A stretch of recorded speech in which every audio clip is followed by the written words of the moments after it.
Welcome to The Opportunity Gap, a podcast for families of kids of color who learn and think differently. We explore issues of privilege, race, and identity, and our goal is to help you advocate for your child. I'm Julian Saavedra. And I'm Marissa Wallace. Julian and I worked together for years as teachers in a public charter school in Philadelphia, where we saw opportunity gaps firsthand. And we're both parents of kids of color, so this is personal to us.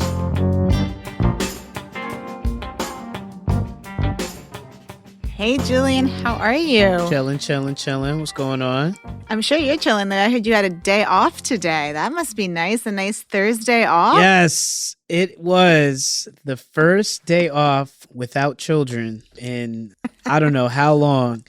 And, you know, I like to cook and dabble.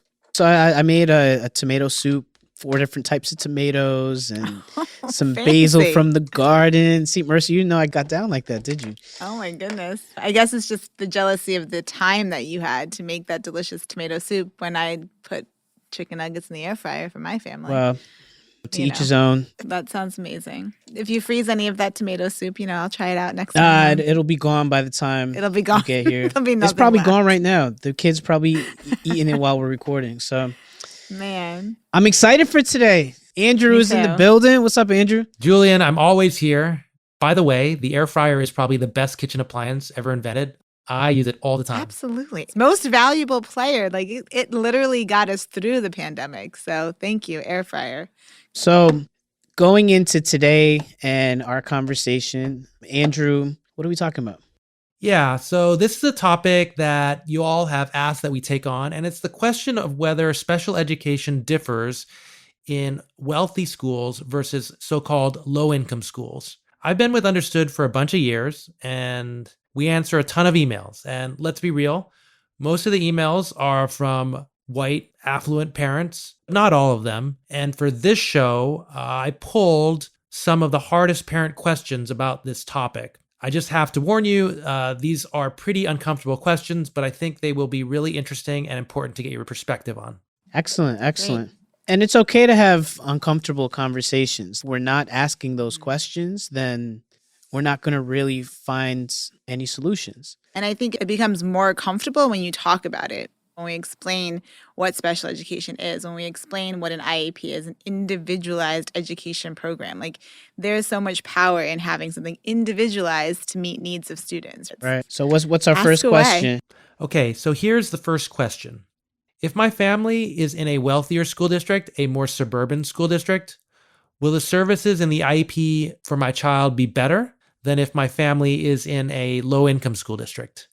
I guess the starting point is to understand that a student will receive services through an IEP, which is an individualized education program, once they have an evaluation. So that's the first piece of it. And that's all under federal law. So it's not an option. Under that law, they are required to have a free, appropriate public education. So that's the first thing to think about with this question, right? If you're a public wealthy school or a public low-income school, it doesn't change what you're held accountable to. Like, the law stays the same no matter where you are. Does that mean, though, the harder part to talk through and unpack is, does that mean that doesn't influence where you're located and what services you get?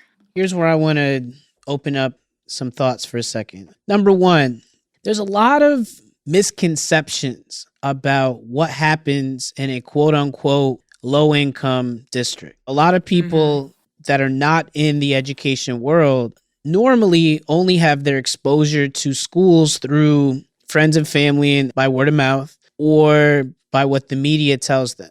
A lot of times people will base where they choose to buy a home, the biggest purchase of your life. They choose that based on what certain scores are for certain schools or what the reputation of that district is. But that does not necessarily equate to the quality of teaching happening in those schools. If anything, I would argue the teachers that are in the most high needs, underprivileged areas are in many cases some of the best teachers that we have in the business. Because income and financial things and poverty and systemic racism and oppression. All of those things are not a product of the schools necessarily. There are things that the schools have to deal with and manage that wealthier schools might not have as much of.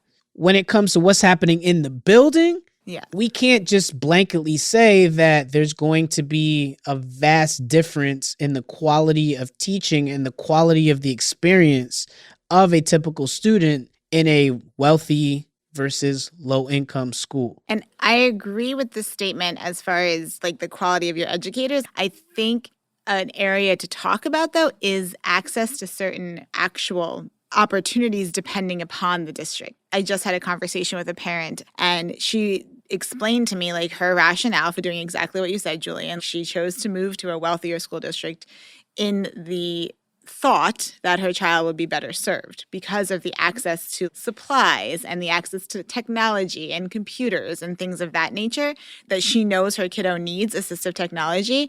And she was fearful that the school where she was currently living in a lower income district wouldn't provide that. And I do think about certain things like we all obviously lived through the pandemic, right? And I currently, and my child right now is going to the lower income district school.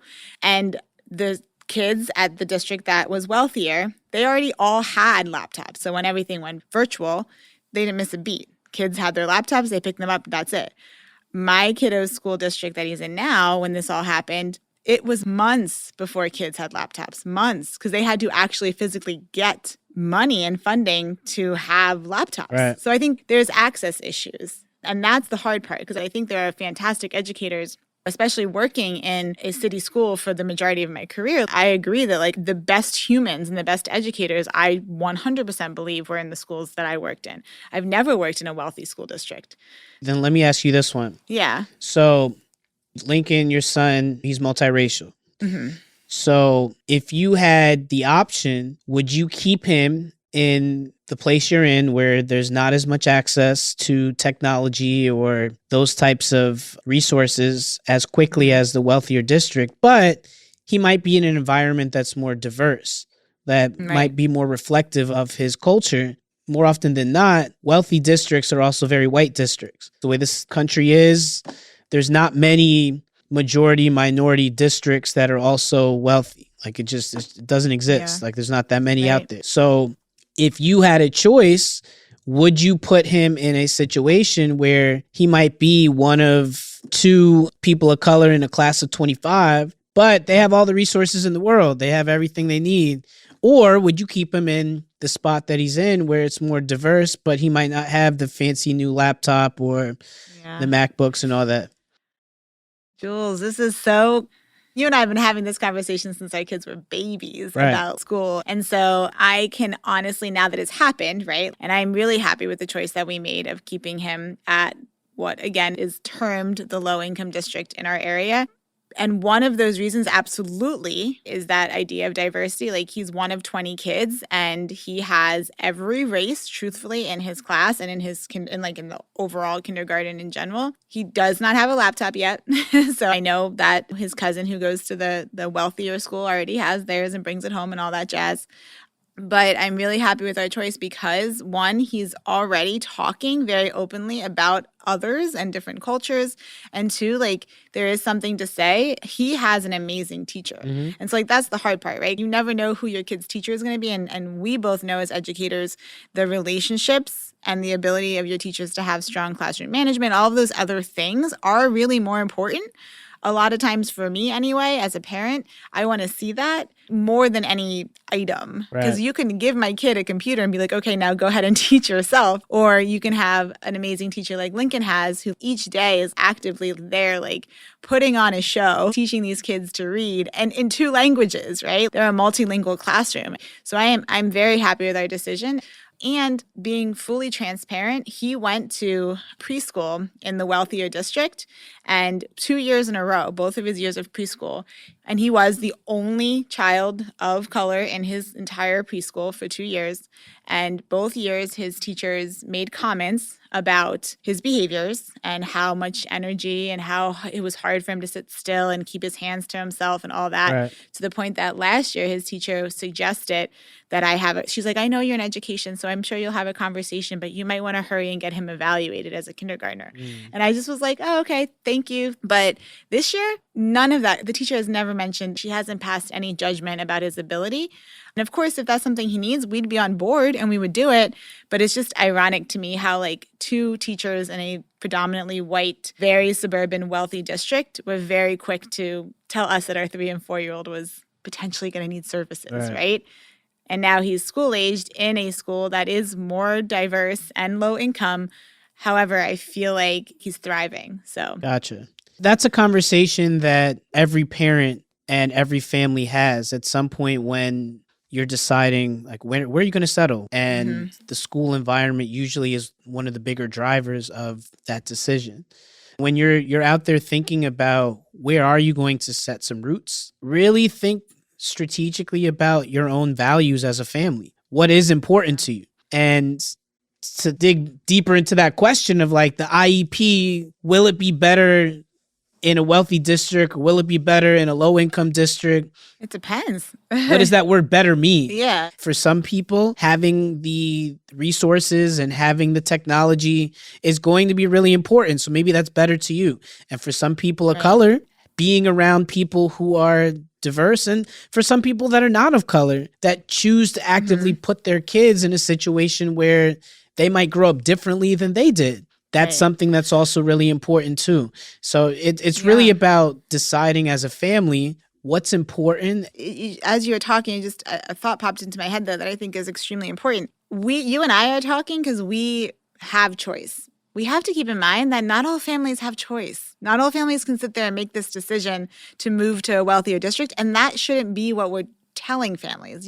I mean, I'm pushing back a little bit because my bigger answer for this, or the bigger issue, is because it is federal law, it shouldn't matter where your child is going to school. They have the right to receive those services based on this legal document, the Individualized Education Program. And that is federal law. So like you and I have privilege by making that choice, where we do have to think about our families that they don't have that. They're going to go to school wherever they live. And so I think we have to push that back on the schools. It's got to be the school responsibility to provide those services. And I think it's got to be us talking to our parents and our families that they have the right to ask for those services, and they have the right, no matter where their kid goes to school, to get those services. Right. Agreed. And appreciate the push and the perspective. But I would still say it always goes back to what is most important within that IEP. What are the particular aspects of that IEP that you want to make sure are happening? How are you going to communicate that to the school and to the IEP team during meetings? How are you going to communicate that to your child? How are you going to make sure that your child is very clear on what they deserve and what kind of services they should be receiving? Absolutely. And so it's really about thinking deeply amongst yourselves as a family about what's important, and then having those pre-conversations before you walk into any sort of meetings or before you have any interaction with the school. Have you talk together first so that you're ready to jump in and demand that you get what the law has dictated you deserve. All right, Andrew, what do we got next? Yeah, that was really real, Marissa. At some point, I think you and Julian should do a show for parents of color with learning and thinking differences about how they choose, or what are your tips or thoughts about choosing a school district, if they have that option. Maybe they don't, but if they do have that option, it would be a great show. So the next question is, and I can remember this one very early when I was working at Understood, and I recently spoke to a speech language pathologist about this issue. Here's the question. Is it true that sometimes kids are on IEPs when they don't actually have a learning disability or a problem with speech and language? It's just that they never got taught the basics? And if I feel like my child is in this situation, should I be okay with the IEP? Now, I know from reading this email that this comment did not come from someone who was wealthy, upper class, white, and suburban. That's just my sense of the email. I mean, I'm going to be honest, just listening to the question, it already seems to me that this person might need to do a little bit of a mindset shift. For example, They said they don't actually have a learning disability or a problem with speech and language.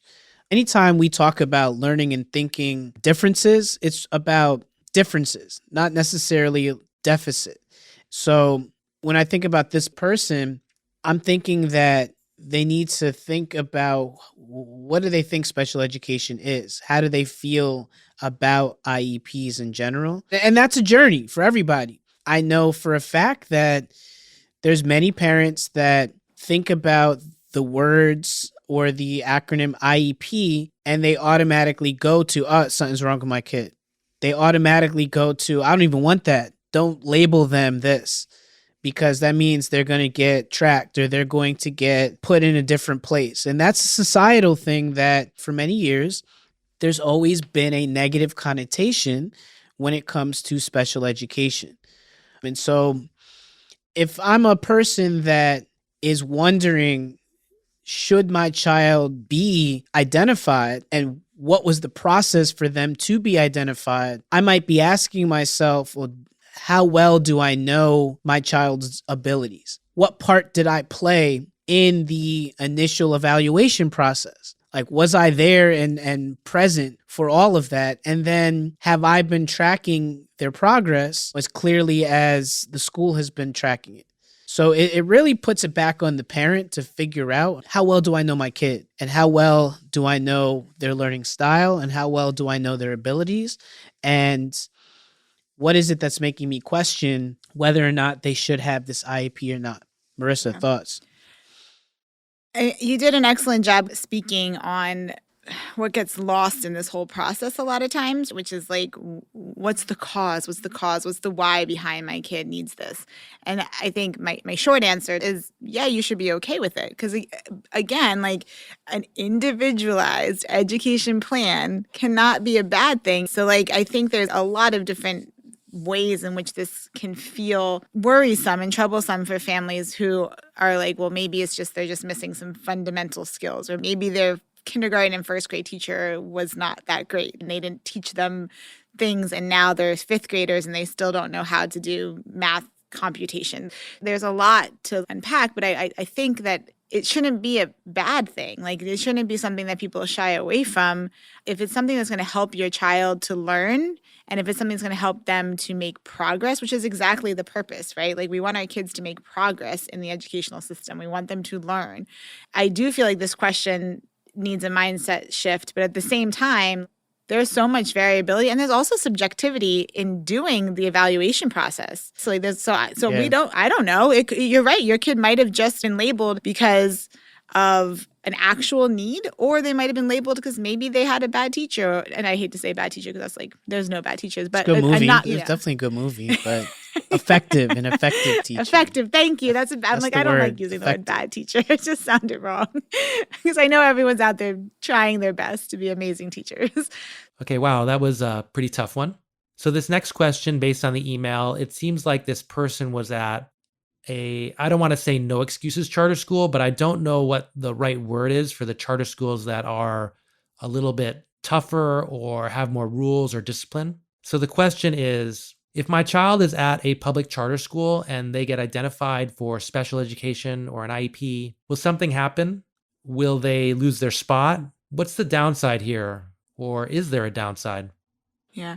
What stood out to me with this particular question is the word public charter school. So just to be very clear with families and parents, if it is a public charter that is receiving any federal funding, they cannot kick your kid out for having an IEP. That is part of the law. So like if it's a public charter school and like this kiddo would get identified and they would try to exit them or kick them out of the school or lose their spot, as a parent, I would know my rights about that. If it's a public charter getting federal funding, then like you really should feel confident that your child has a spot. And if they try to do something shady, then I don't know, call me. I'll help you out. Yeah, typically we refer people to the local parent training information centers in their state. One reason is because a lot of this stuff is very local, as you know, and there's nothing more valuable than having a local advocate. There are a lot of volunteers actually out there. And, I'm in the process right now, even of trying to become a volunteer advocate in the local school district near me.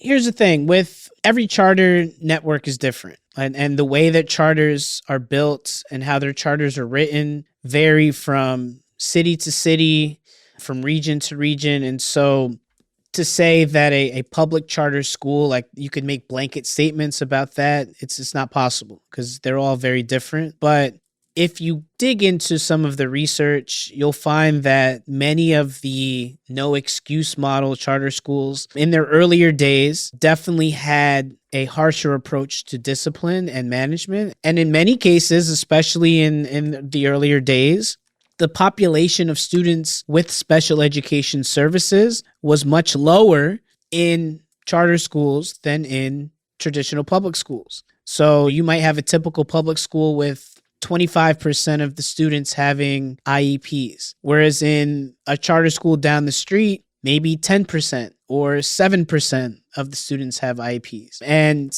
it wouldn't necessarily mean that they were forced out, but I've heard of stories and I've heard of situations where students were strongly encouraged to find a school that might better serve their child. That was a real thing. So I can understand where this question is coming from. But on the flip side, the schools that Marissa and I worked at was a very high-performing charter school, and we had a high number of students with special services, and we encouraged them to come to our school. We encouraged them to stay with us, and we encouraged them, in many cases, if they weren't receiving services at their public schools, we would go and say, hey, we're a great option. Come to us. We have what you need. And so there's some schools that also seek out students with learning differences to come to their schools because they pride themselves on doing really well with offering services. So what I would say to this person is really do more research. There's records out there that you can find online for every school. So you can go back and look and see how have they done with their students in the past. How many students start with them and how many students end up going through their whole program so that you get a better idea of what your child might experience if they go there. Moving on to the last question. The question in a bluntest way is, do IEPs differ for the rich and for the poor? Are IEPs different for wealthy versus marginalized kids? Do you have any thoughts about that? I feel like this is a big philosophical question that's underlying a lot of the parent and family questions that we get. And I'd love to hear your thoughts about it. It's like a Well, obvi, but no, yes and no, it's right? not. It's like Yeah. a yes and a no. There's this connection between all of these things. As a parent, for all of our families, for anyone who has children in the school system, right? You can't deny, because school is an institution. It's where we send our babies to spend the majority of their day. You can't not address that wealth and class and race isn't going to all come together as far as what a child's experience is going to be in the classroom. So whether it's intentional in some places or not intentional, that there is going to be impact. I was talking to a parent and her daughter has Down syndrome, and they were very aware and involved. And, you know, in her process of like making these decisions and choosing to go to the wealthier school district, for her, it was about that assistive technology piece. Like her kiddo did need computers. She couldn't handle working with a school district that was going to tell her no. Right. You know, and that happens a lot. She was struggling with, we don't have that. We can't do that. And she was honest, though. She was transparent with me and said, even now in the school that she is in, which is a wealthier school, she's having different types. She's not having no's when it comes to like materials or supplies, but now she's getting no to like inclusion, which is, to me, is scarier. Wow. Now they're like, well, we have all this money and we have all this material, so we can actually create this classroom that looks this way where she can get pulled out and put into, and maybe that works. Maybe there's families or children where that type of environment might be what the family wants for their kid. But for her, she wants her daughter to be fully included. So now she's 5 years in and they made this choice because she's got the coolest keyboard and she's got the best headphones and she's got all of the things. But she is fighting and battling because they tried to like sneak on this document that she was only going to be included for 20% of her day. And they're like, no, we want her included for 80% of the day. So now they're like really grappling with, did we make the right choice of sending her to this wealthier school where she's had all the things, but now like fundamentally in mindset, that doesn't jive with what we want, which is for her to be included. Yeah. Gotta be careful for what you wish for. Yeah. It's so situational. It's so like need based. And that's the thing. It's got to be based on your kid, your circumstances, what you want. And so, yes, wealth is involved and those things you have to think about. But Julian, you said it perfect before. It's like, what are your values? So to answer the question, Andrew, it really is about what is the purpose of school and how is it going to play a role in that family's life? But really figuring out what are your values? What do you care about? What's important to you? And how are we conversing about it, even when it's uncomfortable, even when this is a hard decision to make and all of us are going through it and it's not a stagnant decision, right? Like just because you make a decision in kindergarten, that decision might change in third or fourth grade. And then that decision might change again in high school, right? It's a constant reevaluation of like, is this working for us or not? And it might be hard to get out of it, but we have to do what's best for our family. And ultimately, everybody out there, you do what's best for your family. That's what's most important. Well, it has been a really great conversation. Thank you so much for joining us and listening. If you have any more questions, we'd love for you to send them our way. And so this is Julian and Marissa signing off. Opportunity Gap, thank you so much. Marissa, good night.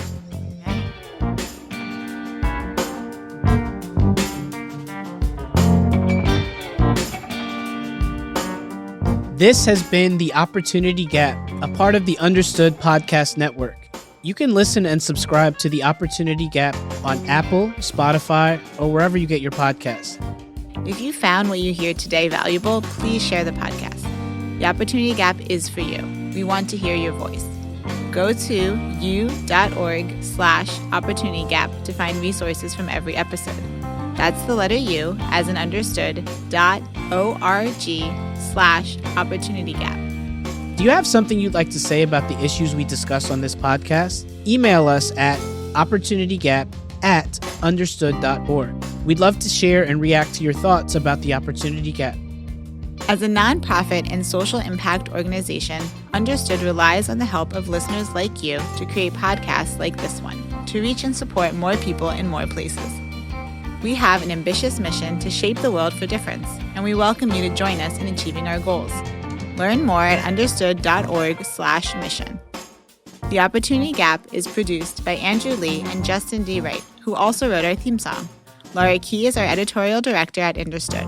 Scott Koshier is our creative director.